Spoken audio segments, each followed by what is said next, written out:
Hey guys, what's up? This is White Boy for the win, and welcome back to Why Mega Evolve. Now, earlier last week we talked about Mega Cinccino, and today we're going to be talking about Mega Vivillon.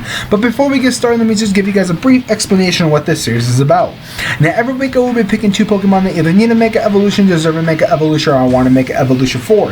Now, this is based off my opinion alone, and no one else's. Now, if you guys do not like my opinion, then please post your own opinions in the comment section down below about what would you keep, what would you change, and etc. And at the end of every video, I will be telling you guys which Pokemon we're going to be talking about the following day. So with that said, here is Mega Vivillon. Now, first things first, sorry I couldn't find a Mega Vivillon picture. I don't even think there is one out there yet that is like good enough in my eyes. So I decided to use a regular Vivillon picture, so you're just going to have to deal with it.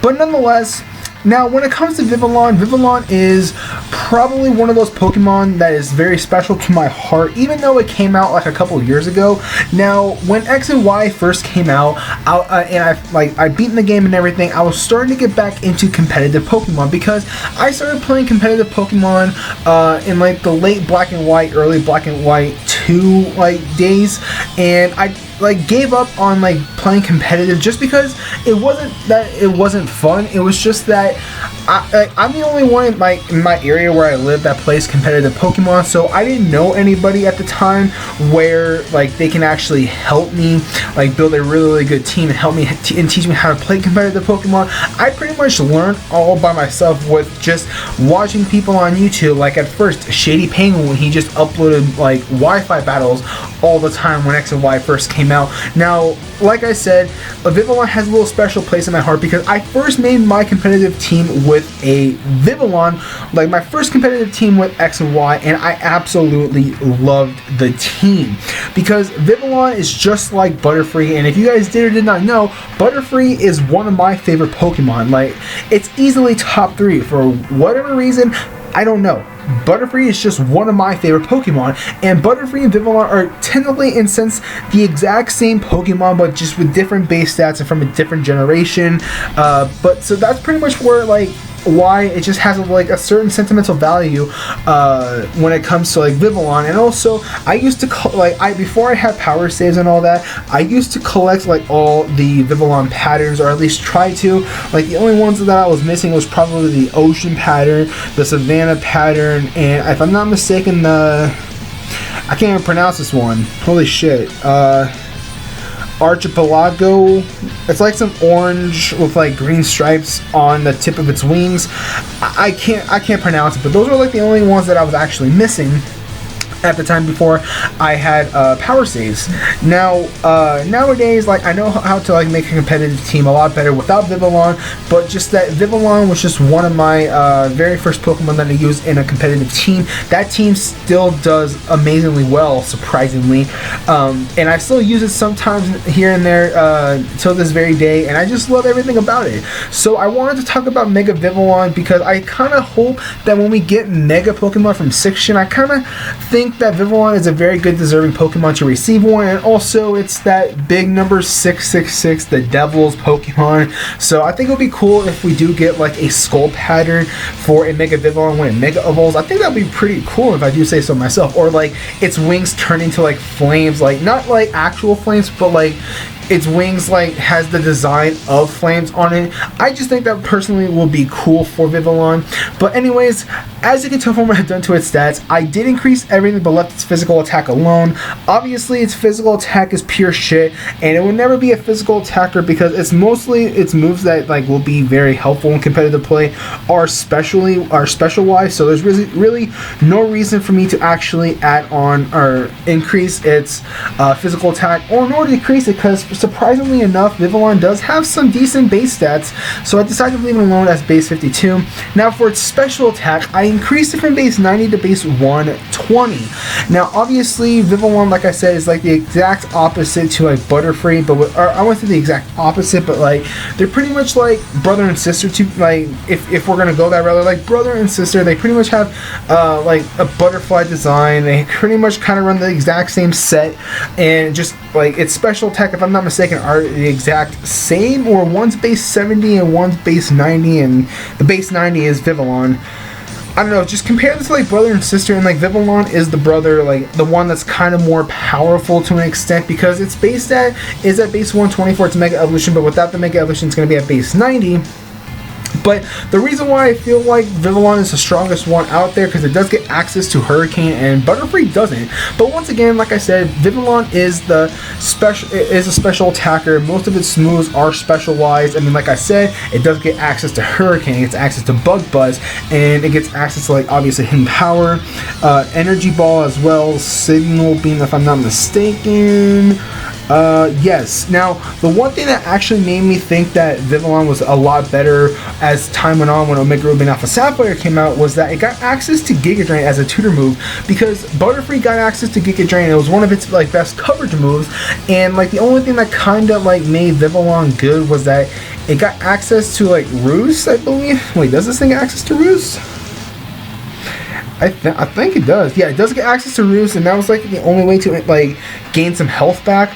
But with it getting access to Giga Drain as a tutor move, I feel like Vivillon will be a lot better in competitive play. Obviously, it'll have coverage moves now, but once again, getting access to Giga Drain actually helped it out in the long run. So with base 120 special attack, this thing is just going to be doing massive amount of damage, and also it does get access to Quiver Dance, and that's which is one thing why I really love Vivillon is because it does get access to Quiver Dance, one of my favorite moves. If you don't know what Quiver Dance does, pretty much it's like Dragon Dance, but for but it's for the specialized. It actually increases your special attack, special defense, and speed. So that's the one thing I really like about Vivillon because most of the time when I run the Vivillon, I don't know about you guys, I usually run Timid Nature, max speed, max special attack, Quiver Dance, Sleep Powder, Giga Drain, and Hurricane, or sometimes I switch out Giga Drain for a different move depending on what I feel like running, but usually you put your opponent to sleep and then just spam Quiver Dance until you pretty much can't use it no more, and Vivillon will literally just sweep. That's pretty much one of the other reasons why I love Vivillon so much, because it does get access to Quiver Dance. But like I said, long story short, that's why I increased the special attack to base 120. I feel like it's going to be doing a fuck ton of damage once you get a couple Quiver Dances up. Even just one Quiver Dance, this thing will be fucking amazing in competitive play. Now for its defenses, I increased them both from base 50 to base 73. Now obviously its physical defense really isn't going to matter all that much, considering most of the time when like Vivillon gets like attacked, it's more so like on the special wise when it comes to like Flamethrower, Thunderbolt, Ice Beam, but then obviously it does get attacked on the occasion with like physical moves like Brave Bird from like Talonflame for an example.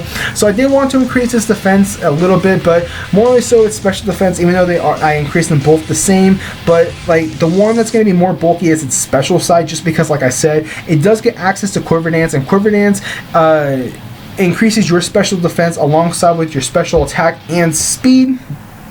So this thing is going to be a lot more bulky when you get a couple of Quiver Dances up. This thing will be able to eat up hits. I've done it before. I'll do it again. I'm just hoping that this thing does get a Mega. But anyways, last but not least, for its speed, I increased it from base 89 to base 113. Now, like I said, Vivillon does get access to Quiver Dance, so I kind of instance didn't really want to increase its speed all that much. But in my opinion, speed is kind of key when it comes to competitive play, because like most of the time when I play competitive, I like to have speedy Pokemon, or at least bulky enough Pokemon where they are able to take a hit or either set up or do a lot of damage, because that's how I like to play competitively. And the one thing when it comes to Vivillon, like you kind of have to like be a lot more speedier, considering that for its Mega Evolution, you have to hold its Mega Stone, because most of the time you hold like, I guess, Life Orb, but what I run is Focus Sash, because usually what I do is that I run Focus Sash, use Sleep Powder, and pretty much spam Quiver Dance until I can't use it no more, or I feel like my opponent's going to wake up and I just pretty much use a move to attack, and so on and so forth. But I feel like its speed needs to be at least a little bit higher, that way you will be able to get off the Sleep Powder and then just spam Quiver Dance and just so on and so forth until you can actually sweep with Vivillon. So that's why I feel like its speed should be a little bit higher, and I feel like base 113 will be a very balanced speed stat for a Vivillon. Now a regular Vivillon without the Mega Evolution, its base stat's going to be at 411, and with the Mega Evolution it's going to be at 511. Now for its ability, I decided to leave it alone as Compound Eye just because, like I said, Vivillon does get access to Sleep Powder, and without Compound Eyes, I feel like Vivillon will be pretty much in sense nerfed, if that makes sense, because like without Compound Eyes and without like Sleep Powder getting a boost from it, you're pretty much going to be in sense like useless, because Sleep Powder does miss a lot for a lot of people, including myself, and I feel like if keeping Compound Eyes will actually be better for it, because in that way you could just use Sleep Powder, or you can use one of the powder moves, whatever the case may be, because Compound Eyes does boost the accuracy, and if I'm not mistaken, Compound Eyes raises your Pokemon's accuracy by 30%, so pretty much by 1.3, and Sleep Powder is 75. So I'm going to do the math real quick. So 75 times 1.3, if you actually calculate correctly, its accuracy would be 97.5. So that's pretty much almost 100%. It's going to be a little bit more accuracy tolerable, if that makes sense, instead of like Air Slash, for example. So I feel like without Compound Eyes, Vivillon will kind of be useless, so I decided to leave it as Compound Eyes. And same thing for its typing, I decided to leave it alone as Bug Flying. No reason for me to change it. If anything, I'll probably make it like Bug Water or something like that, but no, I didn't like it, so I decided to leave it as Bug Flying. It gets access to Bug type moves that can benefit from that typing. Same thing for Flying type moves, because it does get access to like Hurricane that could benefit from that Flying type stat. So like I said, I decided to leave its ability and typing alone. So with all that said, there is Mega Vivillon. So anyways guys, thank you guys so much for watching. If you guys enjoyed this video, don't forget to hit that like button, and also don't forget to comment and subscribe. Now the next Pokemon we are going to be doing is that we're going to be jumping to 4th gen. I know we have been talking about a lot of 4th gen recently, but I feel like 4th gen is going to be like the next generation, where we're going to be getting a remake for after probably Pokemon Sun and Moon. So probably I would say give or take 3 to 4 years at most. So we are going to be going back to 4th gen. We're going to be talking about Mega Tangrowth. So like I said, next week, or I think next week, later down the line this week, we are going to be talking about Mega Tangrowth. So like I said, thank you guys so much for watching. If you guys enjoyed this video, don't forget to hit that like button, and also don't forget to comment and subscribe. So this is White Boy for the win, and I'll catch you guys later.